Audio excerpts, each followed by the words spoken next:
അഞ്ജനെ, ഭവാനി എവിടെ? നിനക്കറിയില്ല മോളെ ഈ ഭവാനിയെ. നിനക്കെന്നല്ല, ഈ വീട്ടിലോ ഈ ഭൂമിയിലോ ആർക്കും അറിയില്ല ഭവാനിയെ.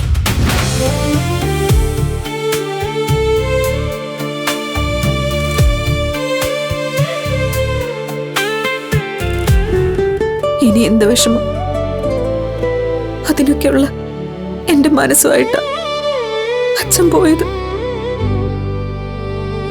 ഇതൊക്കെ മാറി ഞാൻ ഭൂമിയാകണമെങ്കിൽ ചിലപ്പോ ഭൂമിയോളം താഴേണ്ടി വരും.